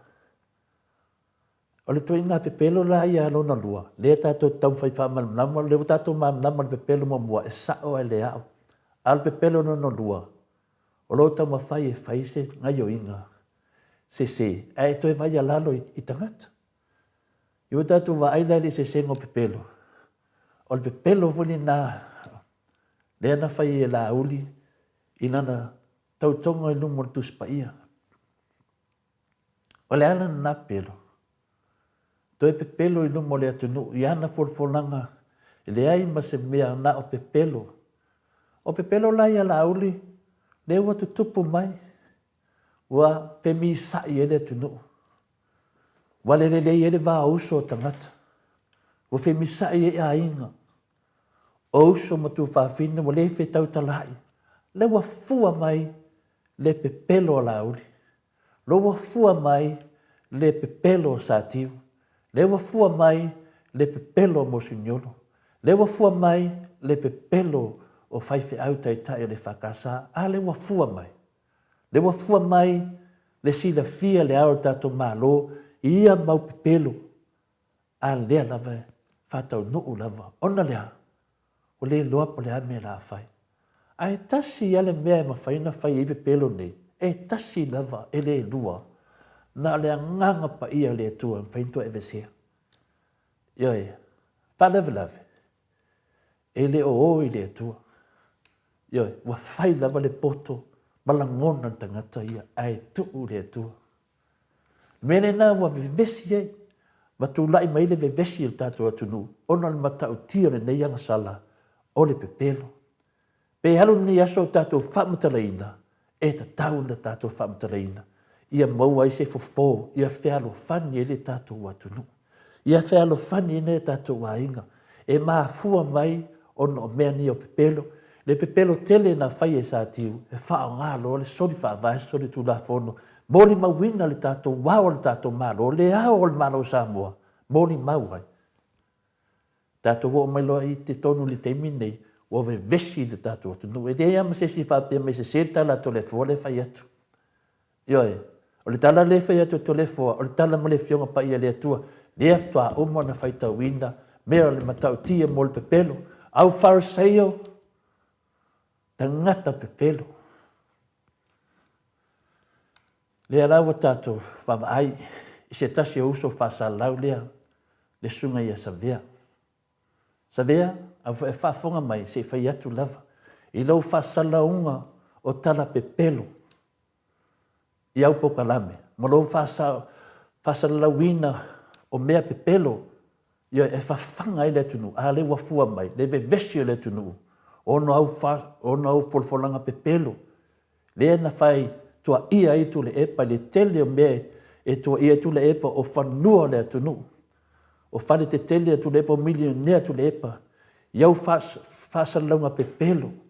Ioi, wale tu sa o e malisunga ia la uli. Pepelo. A le wafua mai o pelo sa vea. Le wa vevesi le tunu. Ioi. Lana mafua o na fua mai o pepelo. Langa wa wha mao ni au pepelo le tu la fona New Zealand. O wha mao ni au pepelo maunga oi. I afu o tangata New Zealand. Ioi. I e lo leisa vea. E te ala mai te hao e te ita. E te ita i tangata pe a tau ta talan tangata ni mea sao. Ai sea, langa ua maulu molo mua ulu. Le soli o le tula fono o le ngaoi. Ioi. E le mawhai ana e vesene nā mea ma oe. Ua wha mauina i lumo lo mua ulu o le ngaoi. E te ala mai e te ita. E te whasara lau e te ita. E te tamu whai a wao tangata i a ngā oi pe oe. Te mwhai e pepelo tangata i e pepelo pe oe. Sa vea, o e whanonga mai, o le whi auna mo oe. Na o le nganga pa ia, ma whaina vesea ma oe. e te fiu. Yo o mai le aso e wala awi le tui e te oe, o pipi i ale ngā oi lumo lo mafau. E te ala, e te moe le ngā oi, e te ala le ngā oi. Ono lea, ono lo pe pelo le atunu. Wa pe pelo le atunu, le wa safai le atunu. O oe ni stangata, wa safai le atunu. Ono le pe pelo o fasala launga, pe pelo o tua inga. Fien tangate tua inga tu le epa, tua inga inu, tua inga tu le fua. Ya, moni le sa noanga, vo umana tau noa mai ele fianga te sila, a tone me whaina e peloa nei te tangata. Ai le me whaina e peloa a tone atunu. E se teimi o wo atu, whaamana matiri na ta aupu i lausunga sa vea, o oe le tangata leo wa vesi e le atunu. I lau pe pelo tangata o le atunu. Iau pokalame pe pelo e lango toli tio. Ioe, lango i whaife au. Lango i tangata whaipinisi. O pe pelo. O le pe pelo, o le angasala. Na matua te e lava le perfeto Isaia. I le whaafia ame o tono tangata i lona baiteni. Ioe, lea tatu e fo ia tu lava. Lea se tala le perfeto Isaia. Wha mai Isaia, ua feta lai mai le li. O tangata nei e whaalata mai a tiau o lau ngutu. Maava mai a tiau i o lātou lava lau ngutu. A o lātou loto ua mamao mao. Lo lātou tapua i mai a tiau ua na o tū la fono wa o ina i tangata. Whai tauli Isaia e luas fu Maleifua no whai pasuma tonu. O lo whamatala mai eile sa i Isaia. Ma le wheta lainga le tuana whai tangata tala pelo. Tangata e fifi e mai whamele mele o tulafono lea a o loto wa tumu ni pepelo. O se whatai ta inga. Le na o lo iei tangata o le pāti o le fasting pelo. Ioe, o le nei pāti e mwhaino whatu saino o le au farseio. Ia, o le pāti nei e tumu fo i eisi fo i whaife au. Whaife au tala pepelo lātou te lango ina le whainga māloa fia me o le whainga māloa ngasala. O tau manu nama o le whainga mālo fia me, o le whainga mālo ang sala. O le whainga mālo le fās, o le whainga mālo sori whawai, sori tu da fono. O tau ilo ina le mele to te lango ina o le vesi o le atunu. E maa fua no vesi le atunu, o no le whainga mālo ang sala, ma le whainga mo pepelo, ma tau tonga, ma mea umana whai la auli, mana pepelo na whai le atunu. A le wafua mai wa vesi le atunu. O ai e tu lai mai. O ai tu lai mai e whai le vesi leo le atunu. O le vesi le atunu u wheitanga i tangata. O le whiwhia isi tangata. Ma fua mai i le lua i pepelo lea. Le pepelo le na whai e sa tiu. O te leta le tonu whapea le mresi tato mea mwhai na whai ai. A lea na le nganga pa ia. E mai e le atua le taimi. E mai e le atua nana taimi. Ioe, e ave ese ai le soli whawai, soli tu la fono, ma le whita ngai nei. E amu ia pēa o le teime mai e le tua, e ave ese, a le sa o le tu te tu wai. Le sa o lo ngalwenga sa whai, e te alofa le tātua tunu. Le han mea la ma whaina whita ngata mātua wa mātutua. Tātou ia lau talavou, tātou ia mawal mālosi, tātou ne o e whinau. Wa umana whinau e tātou mātua, ma tātou tua ale tātou mālo. E le i whaia tātou mālo e ni pepelo. Ioe, a le ua nale tāpua i o tangata mātua, a le ar tātou mea wa whai le tātou mālo. Wa tātou whaaleanga le ngarwenga le tu, wa tātou whaaleanga le tātou mālo, ono lea mālosi o le pepelo. A mata mei lungo i whaife au, whamisino sili pepelo. Na o pepelo o le au whasara lau wa pepelo. Wa anga sa la solo tātou atunu. Ioe, maua whamatananga o ngā solo, malanga atu. Ka ofa o taita. Ioe, a whaifai wanga salama pepelo, a sei whaifai mari. Ioe, wasa sao whaafi. Mele nana to e si i mai ai, sintuli utulai mai e sua to e si i mai, nei a whai upetasi. Ma tā lai atu le whaafia mi o tono o tai o lotu. I le vai teimi o Iesu. Nei ei le tusi liana tātou whaitauina nei. I le vai teimi o Iesu, o to e si i mai Iesu, mea iana talai mai e Isaia. Toi whamanatu mai o tau, tāpua i me o tau lau ngutu, a tā tumu o tau le pepelo. A leo toi whaaluaina Iesu. Mama Iesu, tā lai le, ia tangata whaafia mo tono o tai o lotu. Nei to tono le mātei o sfulma le lima o rona whaipo e walu. Whangata ma le iwa lei tonu ai le whetalainga le Iesu. Sa musu fo Ioane le baptiso e tu watu te anata pepelo, ma tau watu e la tau e fua mai. Fua e te tau ma le salamo. I le luka e toruna na whaipo e walu, lo i ele sa nuanga na Ioane le baptiso. I le mela vanei o tangata pepelo. O leanga sala le wa safa i tato tunu. Sa whape fo ina tu mati e Iesu, e te e atu i tangata pepelo, ma wha a fōlinga. Ioe, na ia ta ua tangata pepelo, sa nuanga Iesu le tauna le whiunga pa ia le atua, na tau e Iesu tangata pepelo, o luko e ofu mai mamoi. Ioe, ia o tato li whaola, o ia o le tupu, o ia o le atua, o ia o le nganga pa ia, wana ta ua tangata pepelo o luko, e ofu mamoi, e ofu mamoi. Nai te tono le mātei o fitu, rona whai upo suma lima, e te whaitau vai, whai mai, o tūnga mau o whaasina sina ina. Nai te tonu o le mātei o mo le mau mai ai, le mātei o lusu ma torona whai pa lusu ma fitu, o tūnga mau ua whaasina sina ina. O ngata, ma whanau a ngata whea ia, nei tonu le mātei o lusu ma toru, o non whai pa luas furu. O le whaateta inga, o lo o tumu nei tangata o le whasi pelo. La tau nei nā o lo whape nā ka ngia ni mele tatu tangata le fast, tangata pe pelo. E re ma whai on tātou whape atu tātou te aro lofa i le atua, pe a tātou le aro lofa i o tātou uso. Nai whamawina i le momoi ane, alona mta upo luan whai po iwa, whai tau le lei. Tātou malama nama le lei, e re ma whai on tātou whape atu tātou te aro lofa i le atua, pe a tātou learo lofa i o tātou lava uso. Dan me lo tu lai mei nei. Whawhen tātou whamei tātou ea lofa i le atua, e te lea lofa i lo uso. Te lea lofa i a inga. Wa malipe tātou a inga. Whamei nanga o tātou bā i sini, nanga o tō wal whāso no mātou le chapipi, no mātou lea. Mahafua mai a, o le whetau talai. Aisia, o manu mālo le pepelo. Ioe, nea o mai le whionga pa ia le atua, na tasi ala wala whain tātou ese. Na ole anganga pa ia le tua ma whaina besea. Ioi, na ia te oe tari. O le alofa e te tau o na le pepelo. O lona winga e le te tau na pepelo le alofa. E le alofa. Ioi, a e alofa e le te tau na e pepelo. Lo wha mawina lea i le Roma suma luana whai po iwa. Whai mai e alofa i a Samoa. Ai le ni vai la au Maleifua la au tangata mātua. Whawhen tō whai mei tō te aro lofa rea tunu. Ai le ni vai la au Maleifua la au. Mo tangata mātua, tangata mamai. Whawhen lana whai mai, ia le whai mele whionga pa ia le tua, mele Roma suma lua, nun whai po iwa. E le te tau ono pepelo le alofa. Vai le tere le alofa pepelo le tono Samoa. Oka.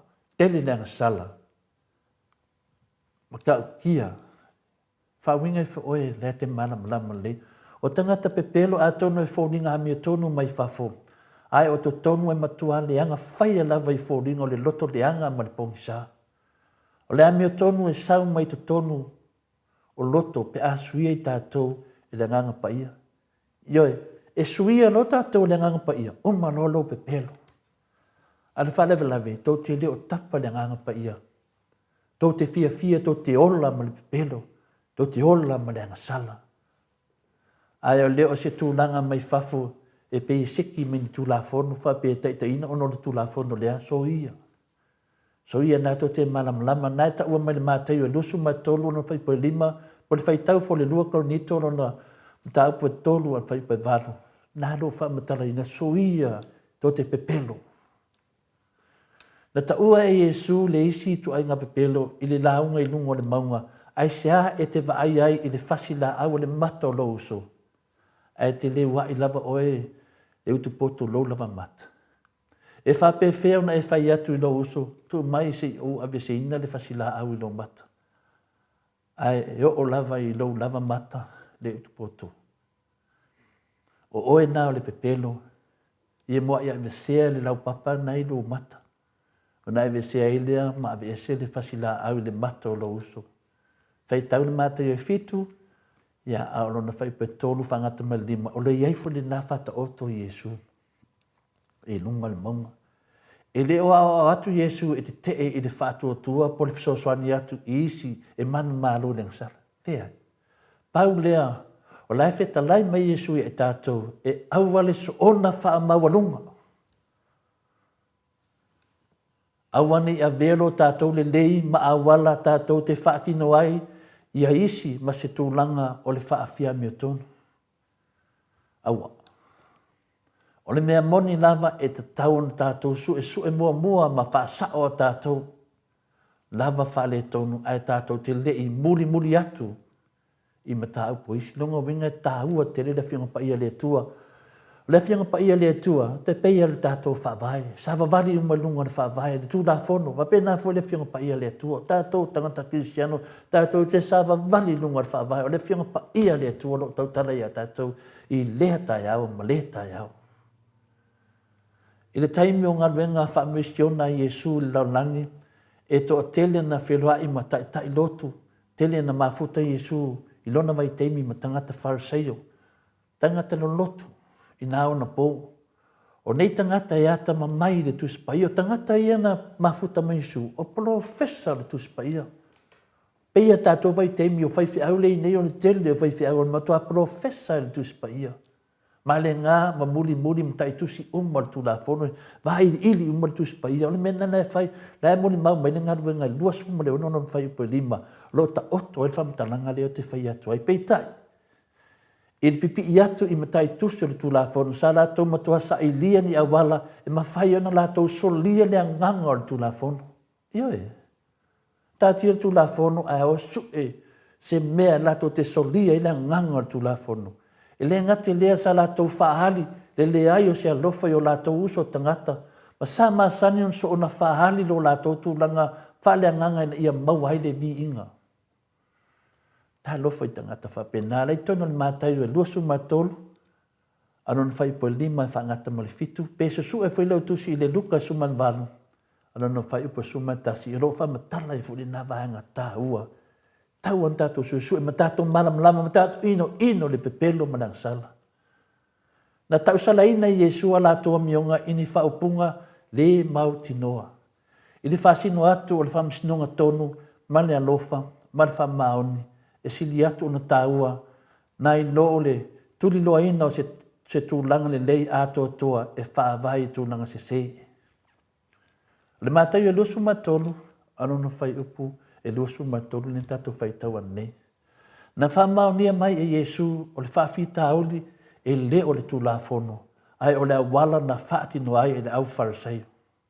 Mātai o luasu matolu na no whai upo e lua whangata maritolu. O aso nā nei, o le upu Farisei o atu tusa mani pepelo. A whai e te malamalama o ai le Farisei ina e lore lei, e te whanonga longo lor Fariseo. Ia, te li lopo o Fariseo e riwhi whaiwhi au. Pe riwhi lo ia. Ioe, la e te loa. Ioe, o le winga na yaso nei. E te taua lor Fariseo o tu tusa ma le upu pepelo. So se te mele te vai awa pe o le whaiwhi au le Fariseo. Ia, o sau fori pepelo. Awa pe o le lo ia o le Fariseo. O sau fori pepelo. O le tūlanga na. Ioe, le la temi nei, tato te va ailo ia la uli. O sa vali mai foi king pelo. Ta te whanau longo o loi whasalonga le uso le ia sabea, le whai mai o i New Zealand na whasalonga le lito le New Zealand, i o whasalau mai foi le pepelo. Ioi, vai e se le mauae, ma le mauae le whianga pa ia le tua, e whaamatala ia tātou, whaamanatu i tātou, le ala me whanau longo i pepelo. Le ala me tātou te muli e le ngasala. Ioi, le nā, o le whiau le nā, la me tato te fia whanongo longo le pelo, ala au Fariseo. E aona mai tau wina o le pepelo, e le tutusa ma te atu le ngasala. Ia, e ese alo te le ngasala, ese le pepelo. Li whapea o tato te atu le ngasala o tangata nei. Whapea o tato pelo, e le tutusa. E le tutusa. O le pepelo ia tato ino atu le ngasala.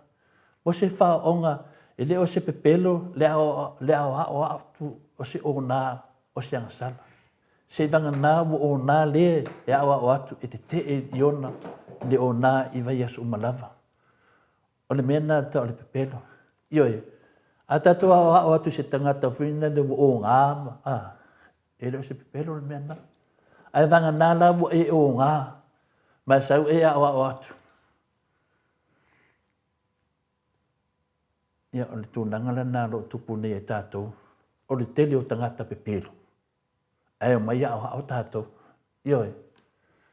O tātou te whinau atu ma tau i te tangata pepelo, ai leo le tātou tu ua le avangoa, e o mai tangata pepelo, e tā lai mai ai tātou.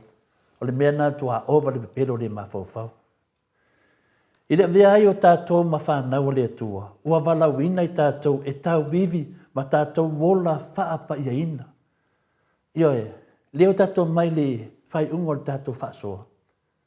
Ia tātou whinau, le walawina o tātou e tau vivi ma tātou wola whaapa ia ina. E mana o mia le tātou wola whaapa ia ina. Lo whamawina lea i le mua pe telu onona mta upu mua whai upo se fun mo leono e ta tau na tātou ino le leanga. Ai a tātou pipi i le lei.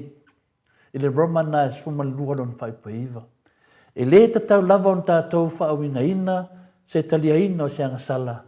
Ai mese lava o tātou lava o langa. O mea tātou te whaia e ta tau na o ngā tutusa ma mea tātou te tali tonu ai ma munmuri tai mea Wa na whātau mua awa Iesu mo i tātou. Nā o e whailea mea tonu lea tua e o lātou ne mālo langi. Ia o tātou mālu tai au nā le wha malamlama ina.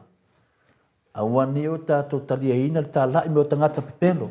Ai tātou tā lai e te tangata i le lātou pepelo. O tātou vevesi ai. Lo fangia le tua na upu. Lo fangia le tua ia wha mamlama i lana mana.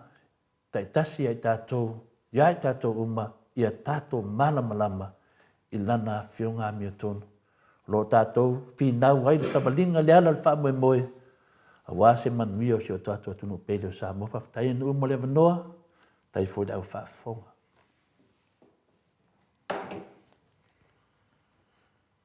Mano.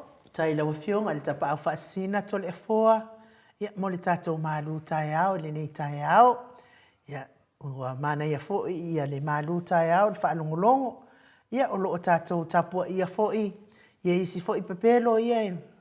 Whaia le nei fōi tai au, pe ona su e ina i fōi. Ia le whitalenga, le vāng whaapwhai, le whitalenga ia sa mau. Ia e me se fōi vāng whaapwhai le HRPP. Ia i ole mea tonu lea tau o le o se angasala. Ia ale wa ave a su e ina. Ia ono o le pepero. O lea fo iwa. O nei aso, lea tātou tāpua ia i mori. Ia fo i pepero. Ina nei te i fo ua manu malo mai nei pepero. Ia ai mai se fo i. Ia o le whaalia i fo i lungo o nisi upenga te whailangi. Ia fina ngano fo i o nisi fo i o afio anga ma sasina. Ia il whangangana ina fo i o le pepelo. Ia ua whale tonu ai fo i le nāwhio anga. Ia ono le man malo, lama ma le malo si tele o tama o pepelo. Ia tātou te talo ia i le mana lilo, le nganga pa ia. Ngalue anen, ngalue atu i loto ma fina ngalo le au pepelo. So ia le whaavarea ina le mamalo le atunu. Ai mai, ia mai se vi inga o le atua, tātou whirisipi ai, mamsalani ai, la nāwhio pa ia. Ia tu atu loa le ata noa te sa ia wafo ia tātou talafo.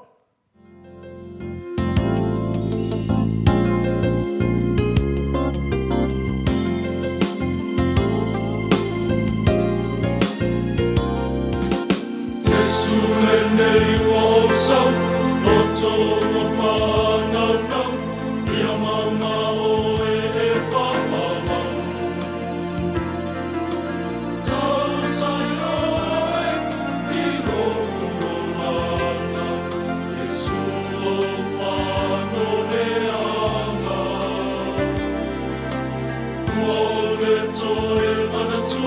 Jesus ai amor, Jesus ai, a falu fatua.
Toe lua sifunu mane iwa minute o Natale o le itu la iwa isini au sitalia.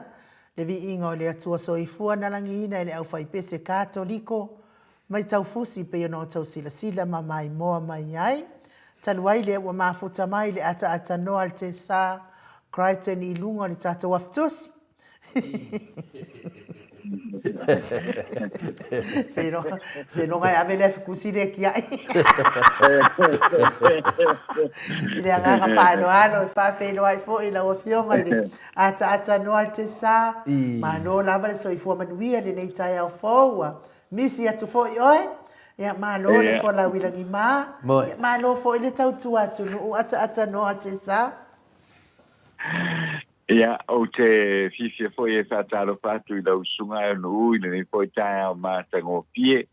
I nei le tātou tunu I Samoa, whapena foi le fionga ia tole poa, ia e mese foi le sunga ia mai. Ia, malau tau wā se tolu, ia ele whapo ina foi o le tātou polkalame mai sini au se tālia. I le nei foi tae au mātango pie, ia, soifua manuia. O te whatalofa atu I foi la I le pa o le tātou tunu o lo whapena na mo mai pa sa le longa I le nei tae au. Ia I le pa foi o tamama tina mātutua ia tupu matamali ia le ngata I lea o le sao au ia ma le malosi o le tātou tunu ia o whanau.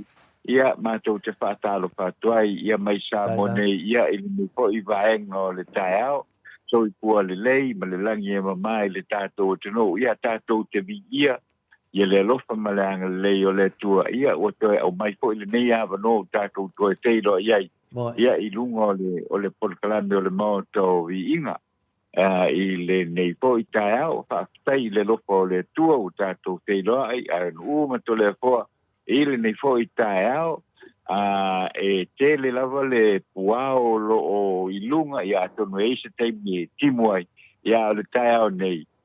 Ia o le manei ai o fo I o le nei tae au, ma lu ia le ea, ia ili o ma losi tele le lai le nei tae au, ia pea no fai atu I o te langona, e se teimi o le tae au, ia po le auri fo I o le apa uai fo ti munga I le tātou o tino.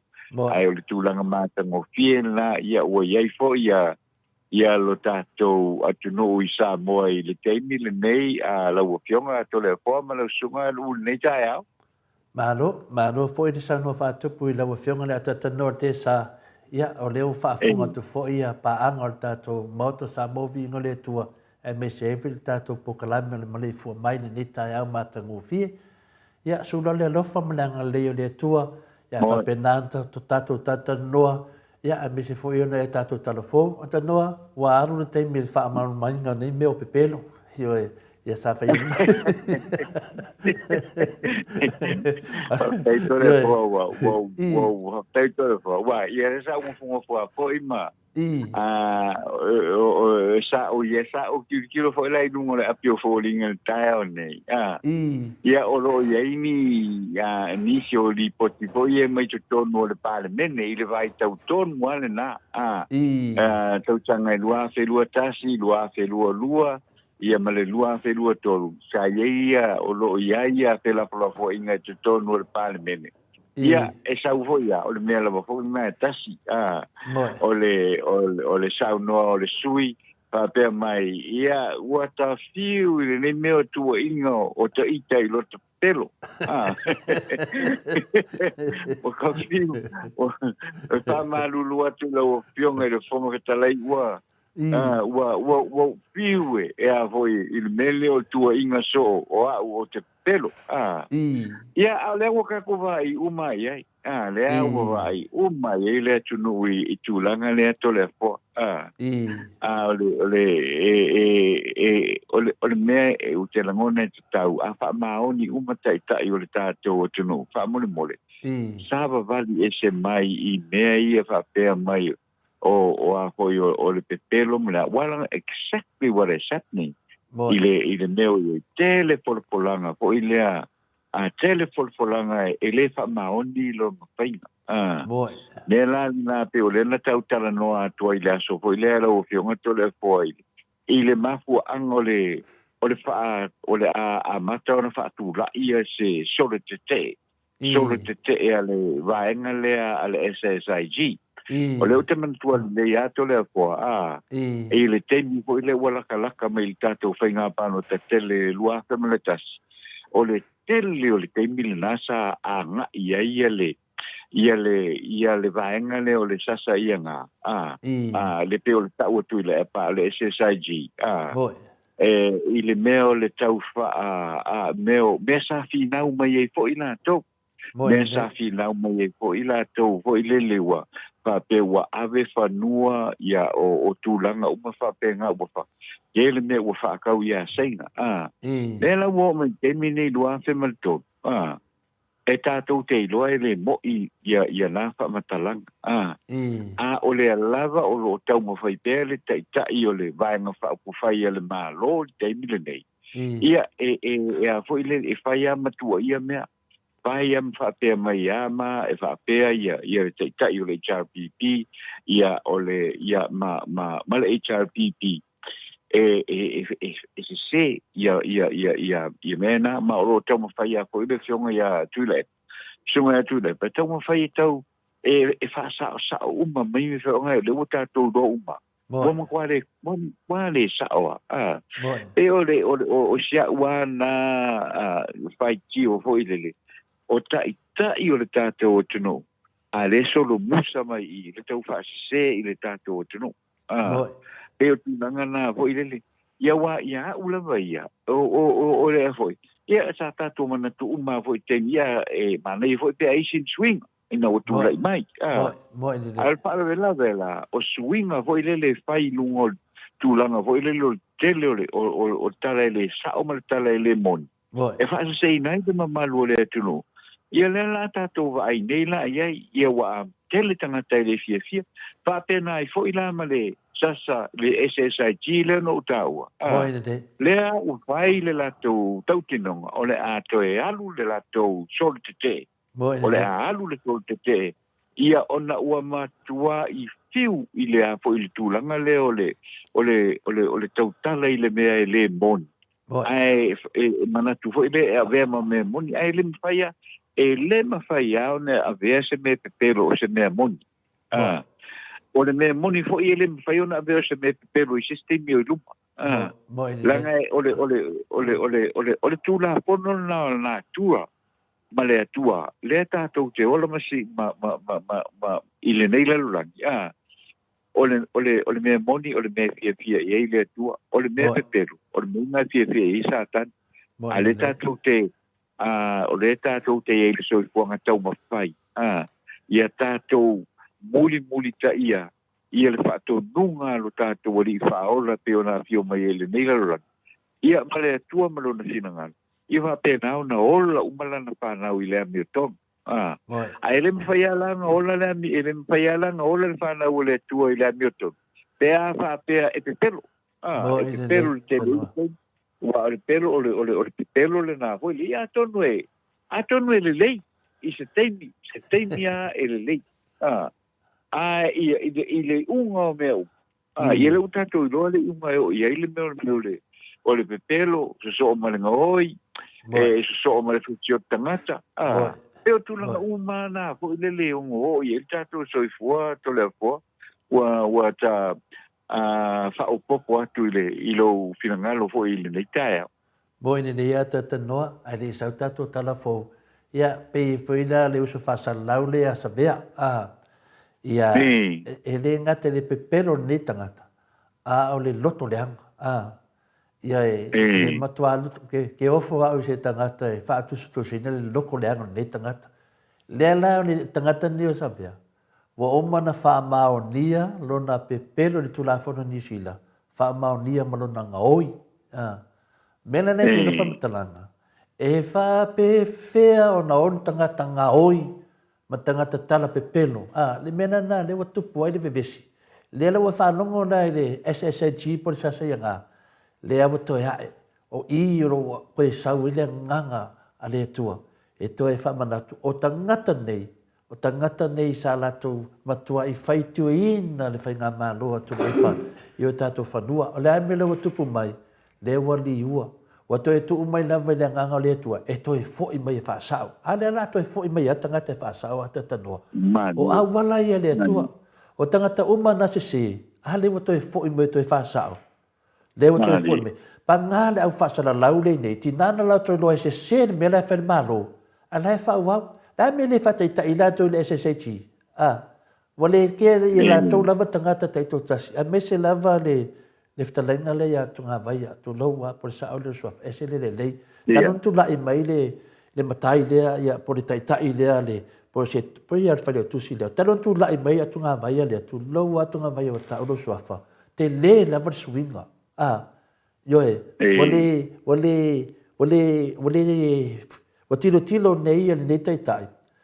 Ese se me mo o tupu ale o toi fa mo popo mai e toi tau i tangata nei lela o le me o mi tangata fa salau nei ona lato tala ia le pepelo fa nga malo le nei le me wa fa wa we pe ma lau tu stala i Samoa se tato va ai le SST ale o tu lai mai o me na le lo tato o misteri lilo na penale tata norte sa e tato te lilo ina a wala le tua ale wa to mai to mai tonua i na amata mai le na o pongi tangata le fa longo lai tala pokala me Amerika finga le ata tanote sa fa mai lo kwa ile SSH yo wa kwa ile SSH ola to via ola le SSH o fa se likio le SSH o le fa pela kwa ile SSH ola ko e ngo likio ola ko vi e ngo likio na fa sala la ua me nei ale na to me ala na mo to leo ta dia le SSH e mai to ta la in me lo tupu nei la mo le ala mo le o to e a mai lunga o le SSH le na se le mo to e mai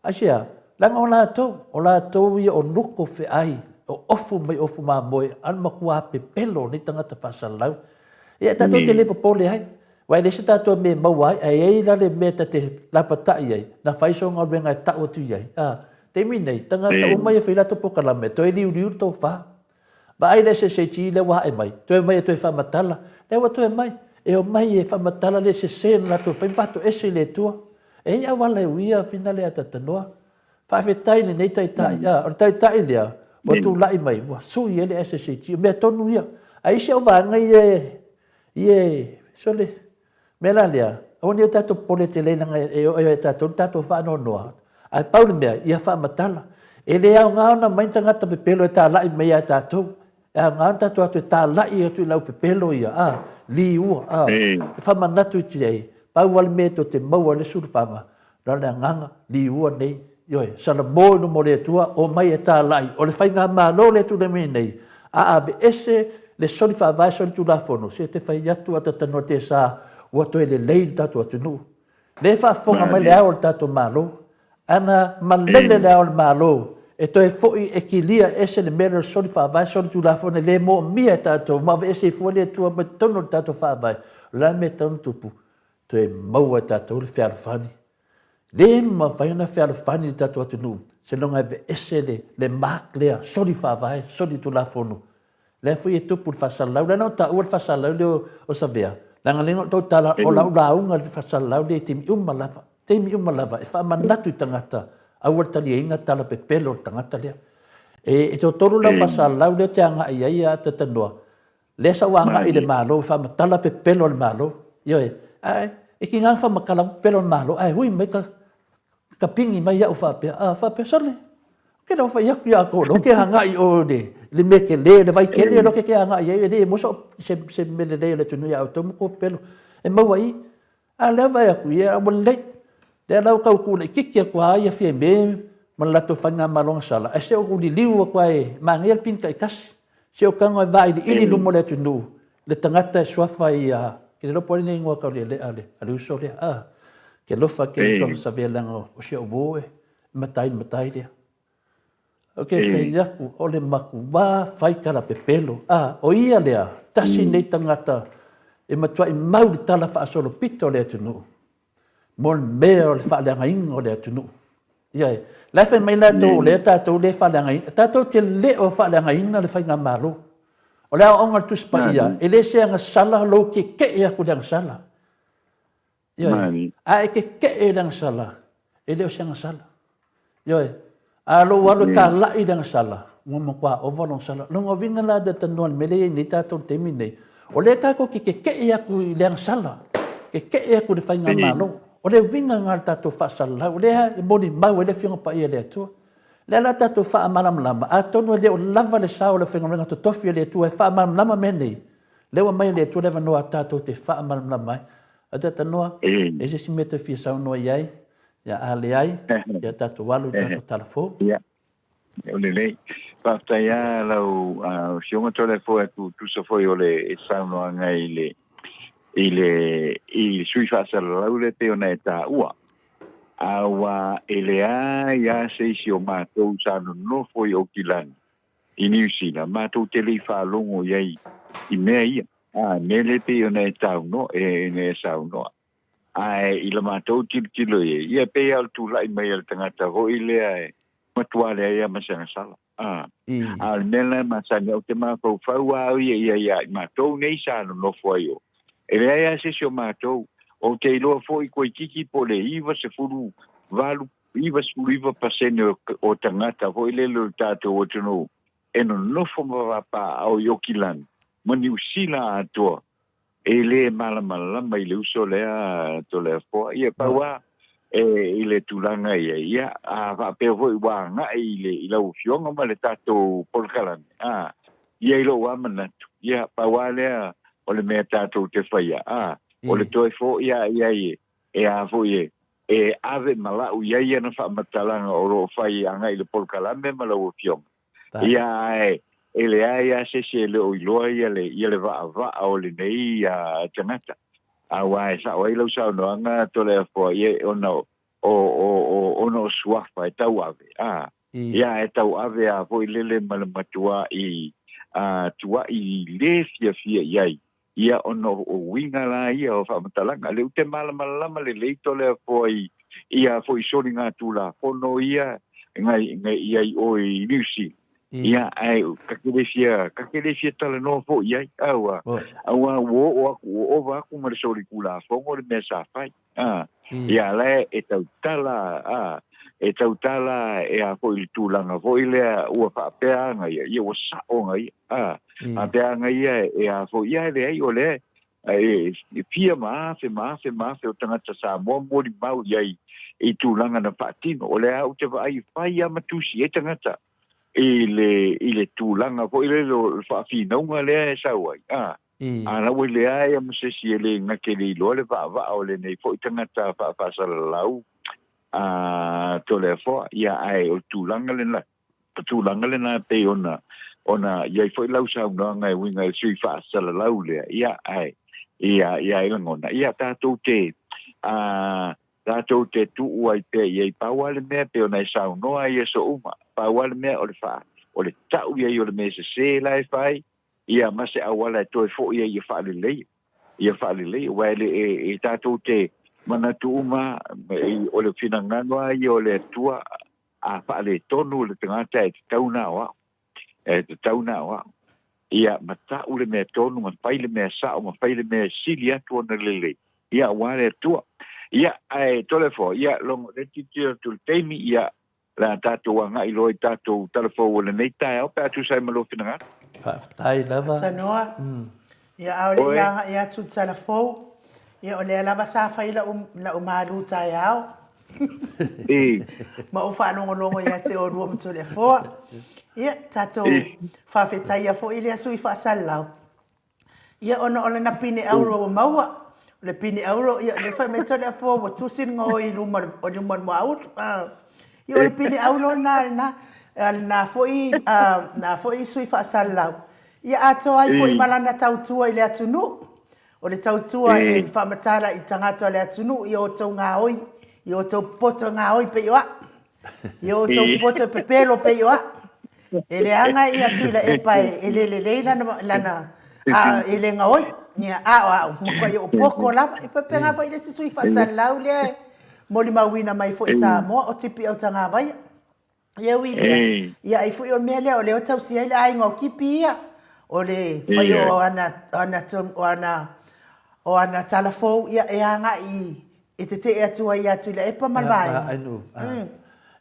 lana na ua fa ula vea o e sa no ai no ona o tipi tunga vai la fa ya lana venga pe pelo pe ya po le ala ala fa lana venga ele ai a tipi ni po kala nei si mais a o le ni dia a fa ya lana venga o tara yo pe pelo ya fai pera ngal venga le fai ka ko ngal venga al mela na mafua na batu ye fa na matu le so le ona ai a mai tama fai ia tau pepelo ina tato fa tasi manaia dan mafua ina o fa to le ai fa mole o te le fi awai atu le level le te ai o te le fi awai atu le level le te ai o te le fi ai le tu langa le te ai le la sa we nei fi na le tama fai e fa leanga ia to le foa e mana o ia la to le foa i le mela ia ia o le pelo me to wana o le la ta we ai no tu la wa ti pitonga vai ata si dia tu stala e selo fi ai a fa ia sa ti tala a ti pi te fa longo tu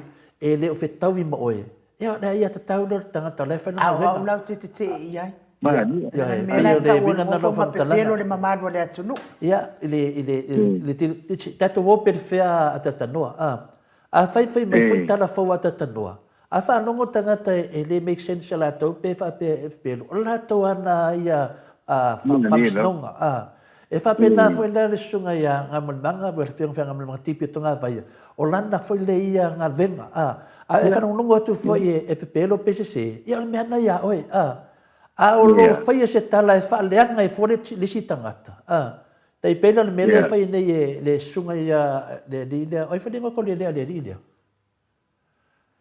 o le o le Leo sabia sabia i wo le mauti no le mo le man le ya fai ngo ia pelo le dia do pelo finale ya wana le uma fai no ai ata no ngal pokalambi mai ata ai nga o ya do fai ngo te tato o le pelo ya o le dia le pelo ya no o sia uso e swa fai sabia ia o la best friend e swa fai sabia o te kala la pe o talai mena na o le uso le pelo dia no voi lo sa mo le swa fa te le lo poilo na swa fa tau le dia so therefore o le fai mai James hate ponad o Harry ya Harry ma no lava kami kan bang fa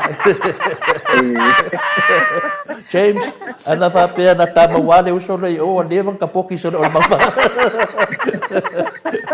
anga mama wanga ma James on matobaite vai mate tupulanga ma James le o le vanga e longa sa fia man ge ke o mera fa tu le uso le ya pepelo wa lo ta we ata ya kilani le na ta ua o ngoi ale la te no foi la ta e u ngoi la o te ta vai la kar kanyi ya ta no ya no ia ta to telefone la ta po ya tu man ia ta to telefone ya le fa tai la ya o ta to telefone nei tai au ina tu le le lang o le sunga ya miti Edwards mo na lo I me pone ya Italia Paula Banks ma le Sina le Burton I Christchurch in New Zealand ia fafangu le ala misa I melepone I au setalia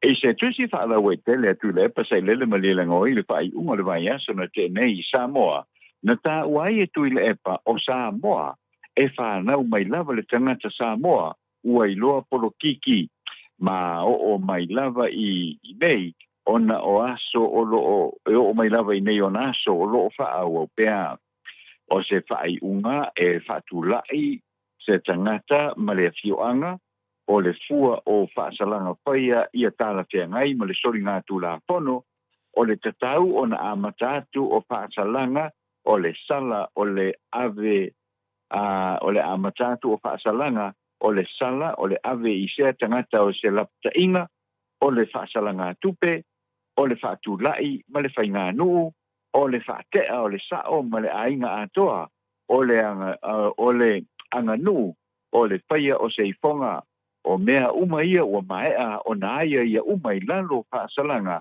e whaia o lo manatu tuila epa e te tau o na maluai tangata o le fioanga e tai o e iai ia whaai unga o matua I whaasanga I sao ainga o whaatulai e whainga nuu o na o whainga so o na whai tau no po tu le e pa o le isi tu langa le lei o tu lai mai tu la pono o ma fai ai e studio le ainga o na fa tu lai matai sao o lo pule ma le sao wa ma le tonu i ainga o tu lai mai ai se le fie tele o le au ainga o le fiangainga a le HRPP ma le fa tu i le tu sa mo o tasi le na sainia sa tau o na alo ia e tu e lua petai na sainia i le loto e mama ma le salamo e le HRPP ai ui mai tua le whātua i le tua Samoa toi mō dia ia ma le pule le lava la o lo wha ua wai pēa le māseinga o lo iei pēa i upu whai a Samoa. O talia le whaamisinonga mawurunga le tālo sanga le whailau tusi o le vanga wha upu whai le HRPP le ala le pule la rimoni ayafi o lo whaamalo le tu mau mai le pālemene mo le tolu tausanga e mawhai ai o na whaia mai sana mōri mau i peso ta inga whaapitoa whaanei o na pō.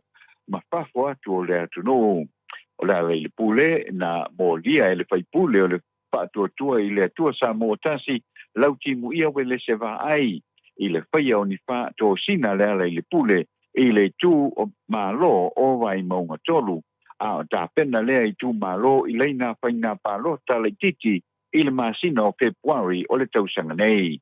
Sa whamanatu mai foi e le wha masinonga o le whainga palo tala titi e lei a vea ai e lei la vea ai lala i le pule ma se sui tau wā ai o sa mau le sui o le HRPP na tau wā malau timu ia wā ai i le whainga pālota. Na solo ia le whaamisinonga le tau sanga le loia a lau timu ia wā ai e tau fi ai le malanga atu le ala i le pule i New Zealand ai a o iatu i se tau tonga whaafo mai i New Zealand alona le alo olona papine. O whaamania mai le matanga luengo le soifua maloloina o le a wai ma paia se mōri mau a le sa avea lata mai nei ma whaaton sido le matanga luenga soifua maloloina le fionga le usa Dr. Take Naseri e se suenga whaapitoa i le mafua anga tonga fitinga ma le whaai unga no iei Samoa i na ua pepesi ma maadi liwai tangata o le atuno e ao fi ai matamaiti e toa valu i le tausanga e lua ape sefu wiva ma o le suenga whaapitoa le nei o le a pa a tauteia e le fionga a la latoa lo sela papali o le nei suenga sa tu e a matalia i le whaai unga o le vai aso na tea i le whale whaamasino i mulinu peitai o le mawai o se awa noa o le fionga ia le usa ona o le tele ona foi tu noa i lana ngā ruenga ua toe tu wai i tua le suesueina o le mataupu o lo iai i sa monei se fo mai whaapitoa mai fiti mo le whaia o tau tonga whaapitoa mo o maliu e se fulu mai i lea se fulu e toa fitu o i la tau na maliliu i le whaamai o le misela ai o le isi tolu o nisi mafua anga.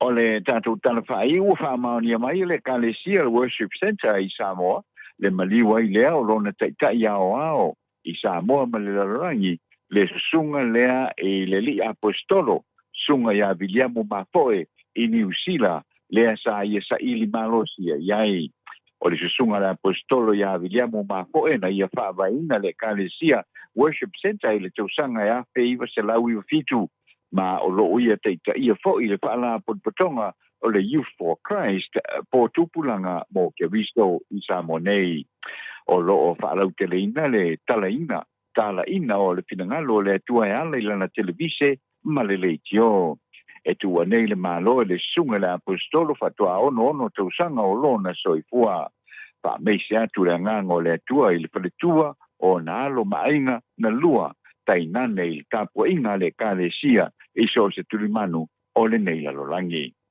O tātou talana mo le nei tae au, whaatai le whaaponga mai, ia manu te leina, ia fufuanga le tātou o tunu ui le nei aso, te ia tātou toe wheilo iai, i le aso a tae au, ai pasoi fuia. Whaatai tele la wafionga le ata noa te sā, mo tātou talafowo le nei tae au, longo whaatutuila le whaafonga anga le malu le tunu au e saunoa, wa tala me o tupu le atupu tau tupu mai Samoa Ia na yanga leile atua ma wapea lo soifua malolo ina tātou te mafutai. Ia wale longo puia li ina le mamalolo atunu I mea moni malfa maoni o lo tupu sa tātou malo. Tatanoa manuia le nei aso I ona fuafuanga whai. Ia tātou toi whelo ai fo I le aso a tai au. I le tātou malu tai au I le tūlai ono a tatanoa? Ia. Leino na aeno o ka tai koe mo le awanoa ia mai Samoa I le niko I tai au le mātou talu ko I le nā I whapenao na whamania le atua I fōkuanga ia alausunga ma le tionga ia tole fōa I whapena ko I le tāpua inga le tātou I so te tako le rolangi ia mei se ai o Samoa nei ia ma au se tālia pa malurua tu foi se le tau tamali le nei tai au le tato so tai nga la foi nu le ai na ia ai tato fai o le ai nu pe ona e sa no la tato tu e roi foi ia I le tai au ia e a mata le ia I le fatal no no foi ma le tai o le I tu ngai o lo fa malu lo le tu mau de sunga ia tu le pa sai le mali le ngoi ai mo le nei teni fa so I foi ia la sunga no matole fo ia papenao na alofa le tua ma pui malu ki soifua I le nei fo ia so se yo I la so atao ai fa soifua ia Soifua ia ata noa te sa. 2 minute ua te ai nei le tula I vai sini au se tālia. Tātou pokalame nā ma tātou talafou mai na fionga le ata noa te sa. Ia au tātou iai le whai unga o le tātou pokalame. Ia moli wha malo. Ma le whaafitai mo I lātou umalama ia o e sanga lei mai foi I le ata noa te sava yaso lea ia e whaangatai foi tātou wha moe I le astona I o le vai yaso lea tātou mea alofa mo le tātou tustala ia I nya ata noa ia whaafitai tele lava le o wai mai pea le anga le malo le tunu ma o te Samoa I 5 se lau tāla Miti Edwards tasi le afe tāla mo moe malo tani e lutito ma le tausi ia luatimo tasi se lau tāla. Fionga ia vui niko la uofo ma le whaletua ia moli tōru se lau tāla. Le fionga ia silia la before il whaletua ia le Lovey Burgess tasi se lau tāla. Alofi popa o le patu ma le whaletua ia Vienna tasi se lau tāla. Reverend Esau ma le whaletua ia Opulasi e tōru se lau tāla. Ia na mawaileo tato tino I tupil nei tai au lua afe wha se lau tāla, lua afe Fase lau tala, mori whaafitai tere lava, le anga lei fo I mol tātou tustala. Lunga na mātou apia fōringa, whaapia fo I tustusi mai. I le tātou YouTube, whaafitai tere ni mafuta mai. Tai fo I whaaleo ino o tau finangalo, ma tala mai fo I o tau finangalo. Ia, ma wai fo I manato le maot Samoa vi ingo le atua. Ia, mas fo I whamanuia le atua, I ngadwe nga whai o ne yaso. Ia, eti, whamanuia le atua, lo fatele atu mo o le usa I Samoa. Papea foi le tapua I mai le mamaro le atunu. Ta mama tua matina I maota malawa. Ia e mai se foi le lave loa le atunu. Lungo ala tele, papea foi tono fale fai ngadwenga. Ia manuia tele nene ia so I fuafuanga fai. Tātou to e whiloa I tātou pokalame le aso atai au. Ai wha so I fua ia Samoa. Mai le maota Samoa vi ingo le atua I sini au se tālia.